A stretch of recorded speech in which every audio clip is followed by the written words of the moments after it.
Oh man, Final Fantasy 12. Hello, I'm the Renegade Gamer, and today we're talking about Final Fantasy 12. Oh boy, the remaster. I played Final Fantasy 12 when it first came out, and that was back in 2006. And at the time, it was the very first Final Fantasy that I had bought and didn't finish immediately as quickly as I could. I quit playing it about right after you got to the lighthouse. Or no, before you left to the lighthouse. When you got to no, I quit playing before that. I quit playing when you got to the port side bar. I don't remember how to pronounce the damn place. Wherever Redis is from, the first time you go there is when I quit playing. And the reason I quit playing is because I realized something at that certain moment in time, is that this was a very plot-driven game and not a very character-focused game. Because at that point in time, it just dawned on me that I didn't know any damn thing about any of these characters.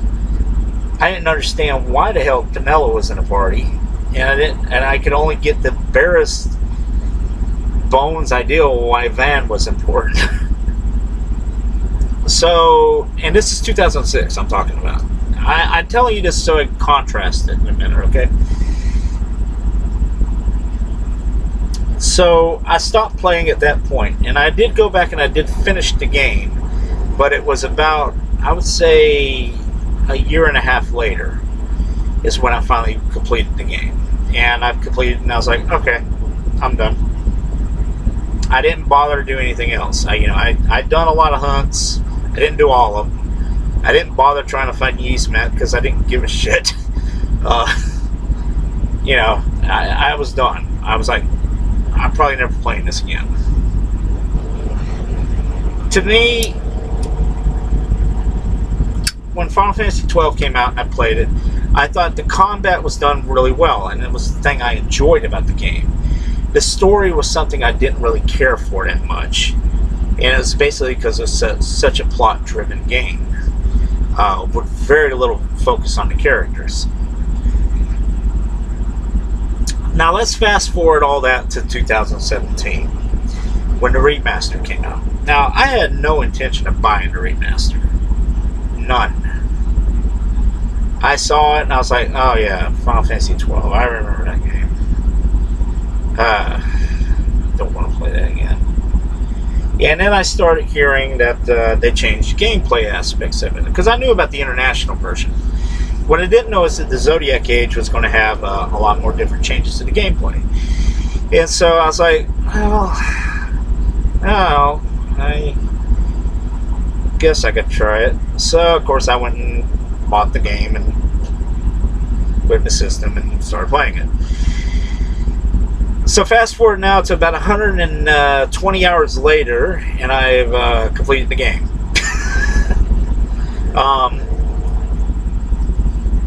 And I can tell you right now that 2006 me versus 2017 me. 2006 me didn't really care for the plot that much because it dealt with a shitload of politics, and just didn't really find it that interesting. 2017 me found the plot very interesting, found the politics that was going on extremely fascinating, and really did appreciate this story for what it was, a pretty mature storyline. So really a change of pace within 10 years, and it's kind of an improvement there.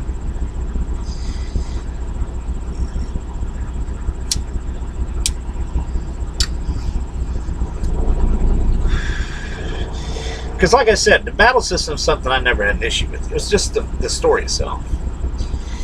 But anyway, let's talk about the battle system for a while. So they changed up the battle system. Basically, they added the job classes. And you can have up to 2 job classes per person, but you can never change them. So whatever jobs you choose, that's what your character will be for the rest of their life throughout the course of the game. Now, I didn't mind that. That wasn't a huge deal. My biggest problem was I was trying to figure out what the fucking classes were exactly. I was like, okay, this is the equivalent of a white mage. All right, that's apparent. What the hell is a Yulon? A Shariki? I was like, what the fuck is a foe breaker supposed to be exactly? But you know, I did figure it out, and I went through the game, played it, and the only class I didn't choose anybody to use was an archer. All the rest of the classes were accounted for, and I had a lot of fun with the game. I enjoyed it quite a bit. I liked the little tweaks they had in it. I liked the fact that you were restricted to a lot more stuff this time, because basically classes you had, and you kind of had to strategize. It created a means to try to strategize your way around situations, because in the original game, you come across a flying enemy, might just hook everybody up with a bow and arrow or a gun, and they can take them out. Not the case in this game. You have to kind of work around that, because if you have nobody equipped with magic or bows and arrows or guns, it's going to be hard to hit that flying enemy. So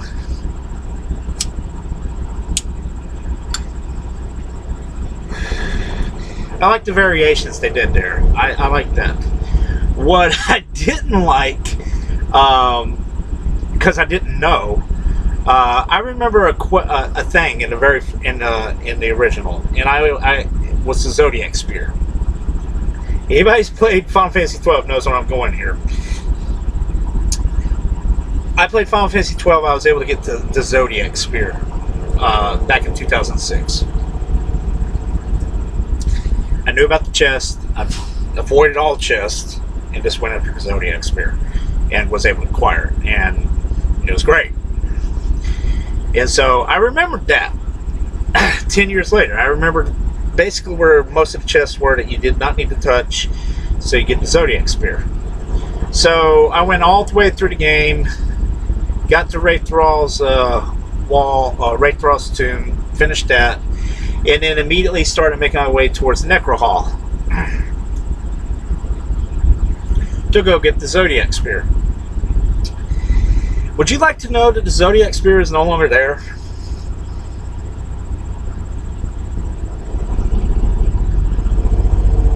Yeah, it does. It's not there anymore.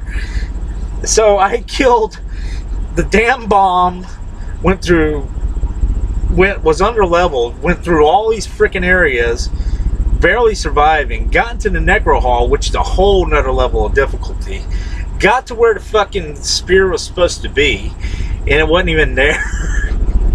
Had died God knows how many times trying to make it to that point. Now, the only good things I can say about that is that it wasn't a complete waste of time, because I cleared out some bosses, and I was also able to acquire a couple of pieces of armor that were late game armor, fairly early. But I was sitting there, I was like, I went through all this trouble to get the fucking spear, and it's gone. Why the hell did y'all move the spear? I had to get online, and I was like, oh, okay, so that's how you get the spear. It's no longer there anymore. Oh, shit. I wish I'd have known that before I started going towards the Necro Hall. But, yeah, it was kind of a pain in the ass and a waste of time in a way.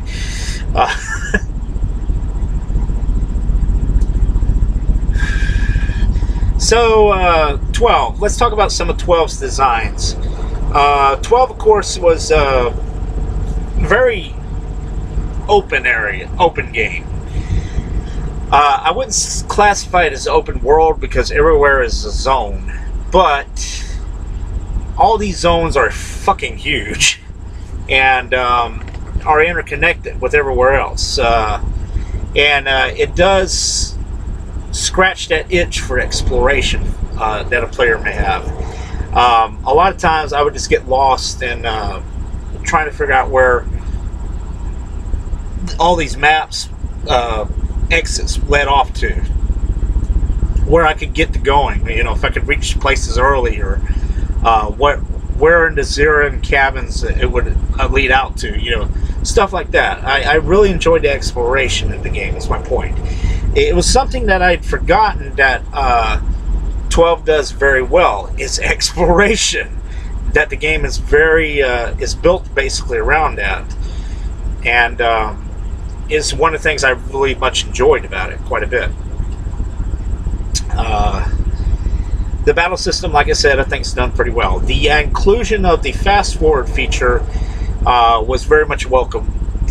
Although I will freely admit I won't be playing on 4X. I stick with the 2X. Okay. And if I need to, I will cut that down off all the way to 0 if I need to make quick changes or stuff like that. So I kind of follow the combat a little easier. But 4X is way too fast, and I won't do that.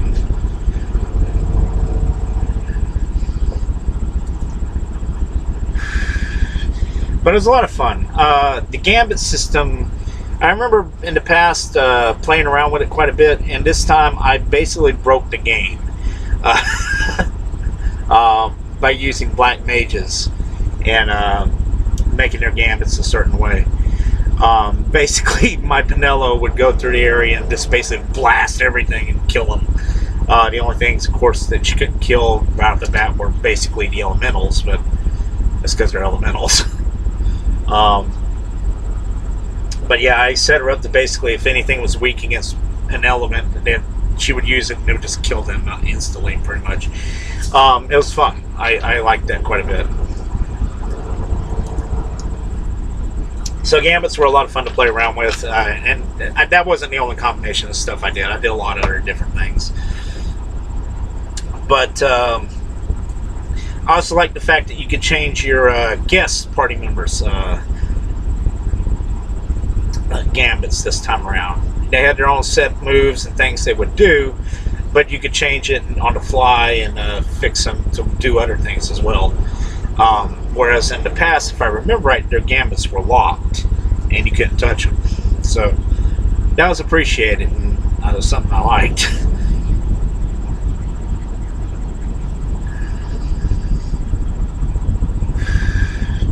Other things that were changed, of course, was the quickenings, I think they were called. I didn't use quickenings that often. I remember not liking them in the original game that much, and I played around with them a few times in this game, and I remembered why I didn't like them.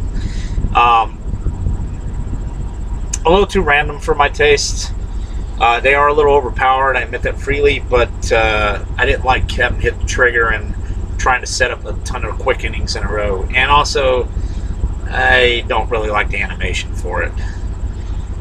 But that's just me. To me, it was all flash, no substance. Was damage though, so I will give it that.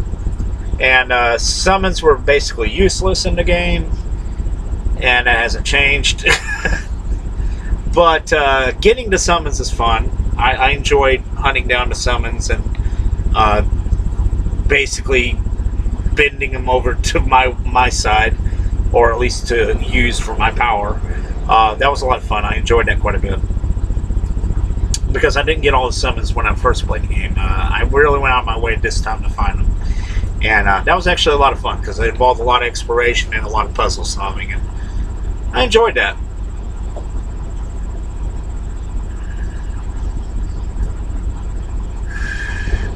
There's a few things here that I thought the remaster could have worked with that would have made the game a lot better.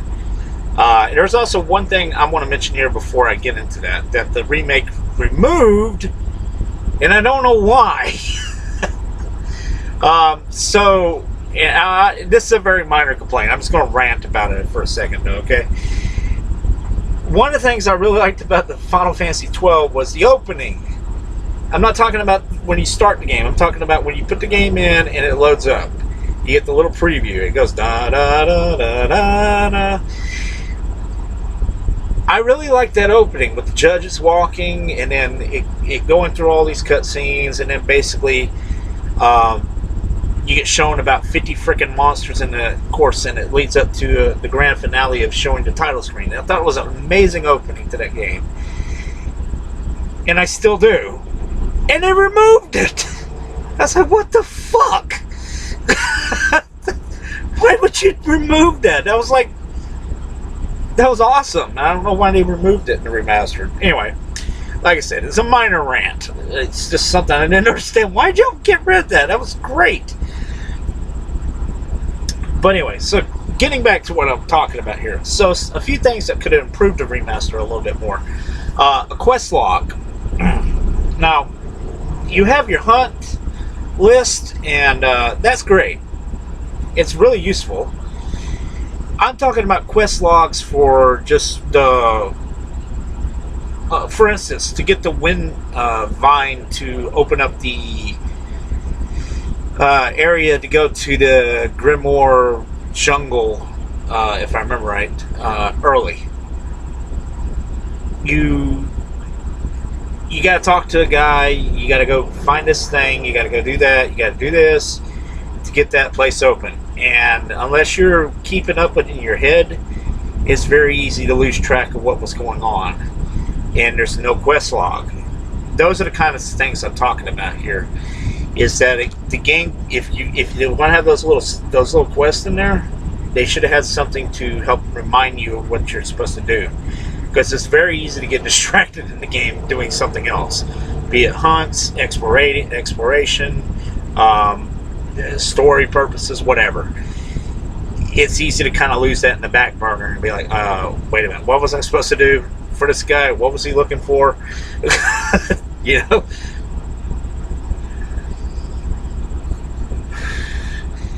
But I thought 12 did a pretty decent job with it. I just wish they would have did the quest log a little bit easier there.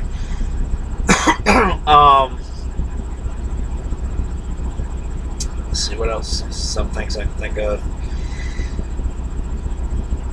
See, they did balance out the enemies versus what you can do with the jobs. That's done really well. There was something major that I was thinking of that they could help to improve it.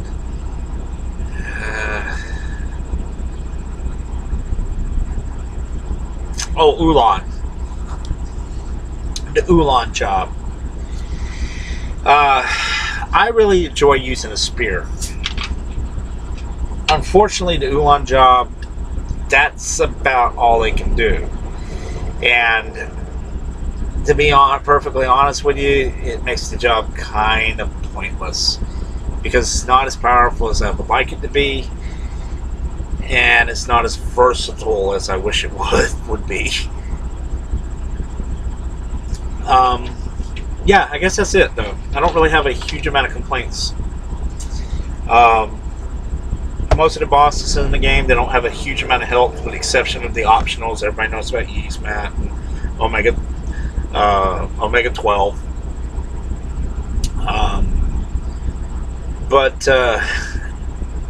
And of course the hunts themselves are pretty tough.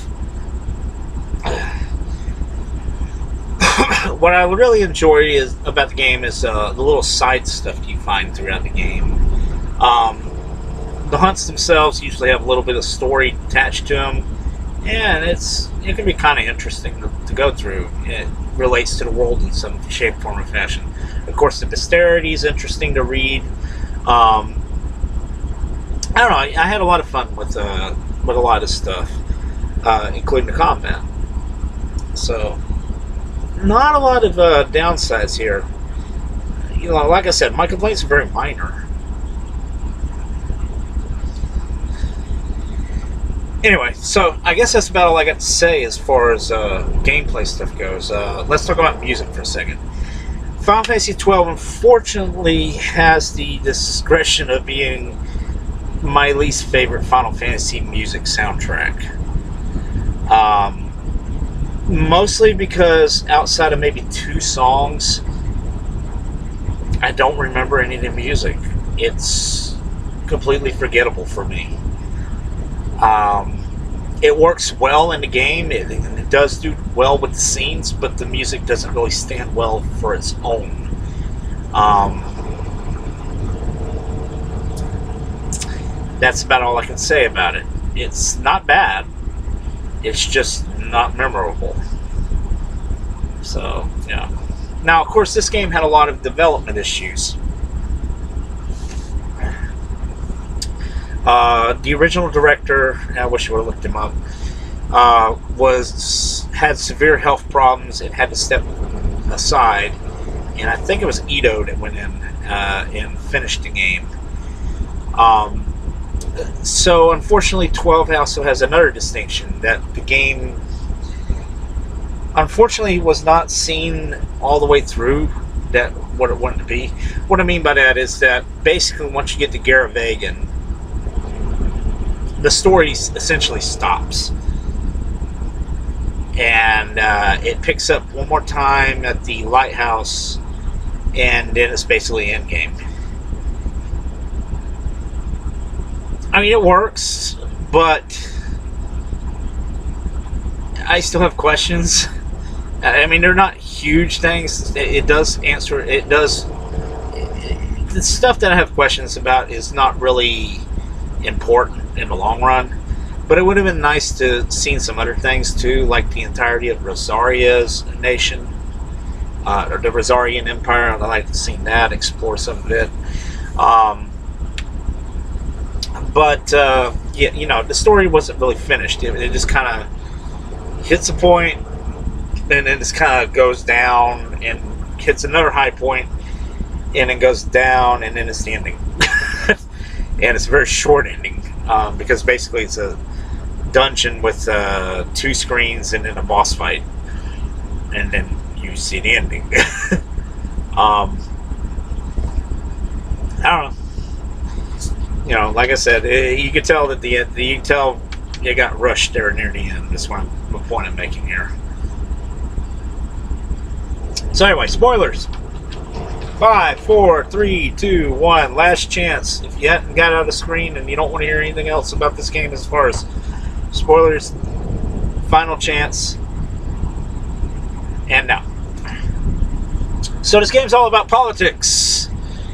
Political politics. You're not bureaucrats. Old-fashioned political politics. Moving things into place to position army members here, position yourself into power here, take out another person here. Politics.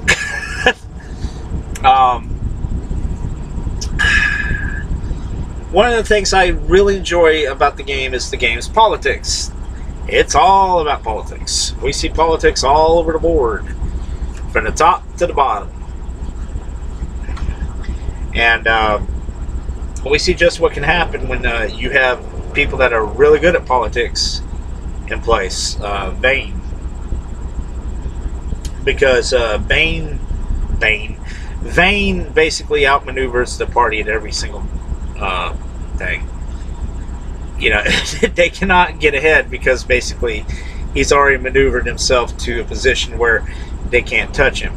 And basically the only reason that the party wins is because they quit playing politics.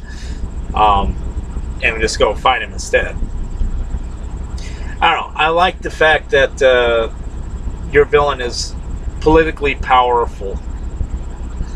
You know, that's the big thing. He's just politically powerful. And I don't know. I like it. I thought it was pretty cool. Pretty cool that it's focused on politics for the most part.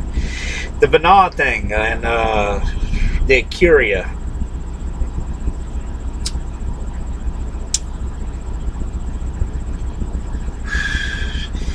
The Curia really do feel more like an afterthought in a way. I get what they are. I understand what they are to a degree. I get what Vana is. I get what he's doing.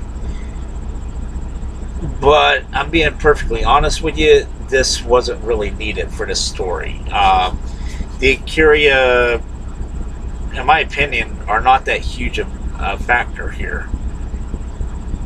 I get what they're wanting to do. And I know why Vane is doing what he's doing. But before they introduced the Curia, I thought the story was fairly interesting enough, just dealing with politics. With Ash, who, I don't care what anybody says, Ash is the main character, because most of the story focuses on her and revolves around her. I don't care who you're running around on the screen with. Just like Yuna is the main character of 10, but we'll get there soon. We'll get there at some point. But, Vane, the way he handles politics and how he positions and maneuvers and manipulates. And then Ash, as she's trying to position herself politically, make her mark, prove who she is, all that stuff. And I don't know, it's pretty cool. I like it. It's interesting. Even Marquis Andor. Don't believe Andor's lies. He's a very interesting politician in the game.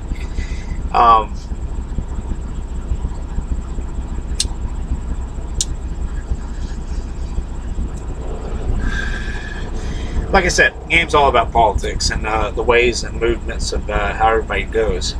And I think it's done well. I wish I could bring up more things, but that's pretty much the central theme of this game, and the central thing that's brought up all the time is, it's all about political movements. Now, it's not as, I would say that the story of 12, even though it's good, it's not as good as the political story of Final Fantasy Tactics, nor is it involving as Tactics was. But I do think that overall the story of 12 is pretty damn good. It's rose a lot of marks up in my book, because originally I think 12 in my ranking was listed at like about probably about 11th Final Fantasy in the Final Fantasy ranking for me, which is not that high. I would say now that I'd rank Final Fantasy 12 somewhere around 7. So it rose about 4 ranks, so maybe 6. 7 or 6. I need to redo that in my head. But, I don't know, like I said, it impressed me. I'd forgotten just how, not only had forgotten, looking at it from a different pair of eyes, because that's been 10 years, the game just clicked with me this time, and it's just one of those things, I really liked the game. I thought it was great. Still not my favorite Final Fantasy, but like I said, it rose about 4 ranks, so I gotta give it credit where credit's due. Has a shitload of has a shitload of stuff you can do in it. The hunts are a lot of fun. The side quests are all over the place. Like I said, I wish I had a quest marker. Or a quest log, rather. I do wish that the characters got a lot more characterization, because Bosch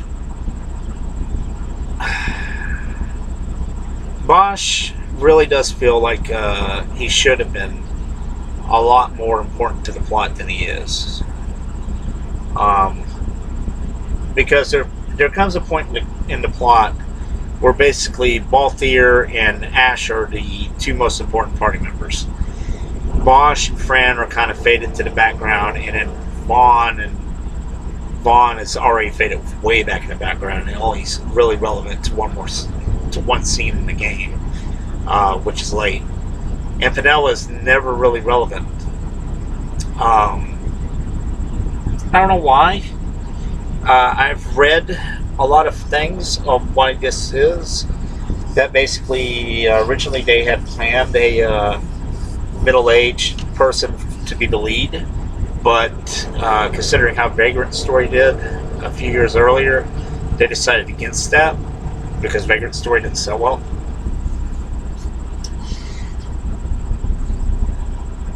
So they went with Vaughn.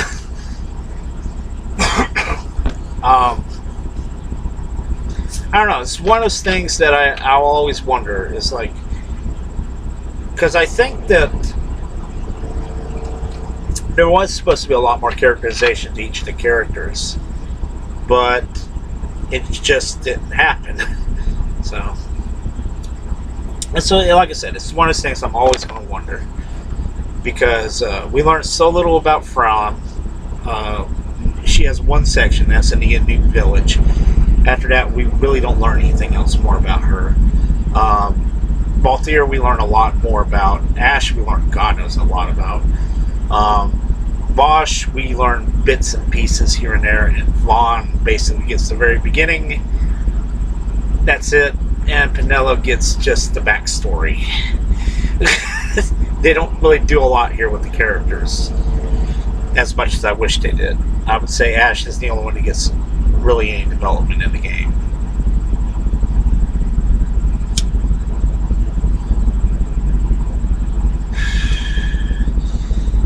That's out of your playable characters. I would say Gabranth gets quite a bit of development, and so does Lars. Hell, I'd even say Vaughn, or not Vaughn, Vane. Vane even shows development here and there, bits and pieces. But yeah. But anyway, like I said, I like the game. It's a very flawed game, but it's still a very good game. The remaster is worth your time. If you want to pick it up, I would say pick it up. Don't try to go after the Zodiac Spear after the Wraithrall's throne. Otherwise, you're probably going to die.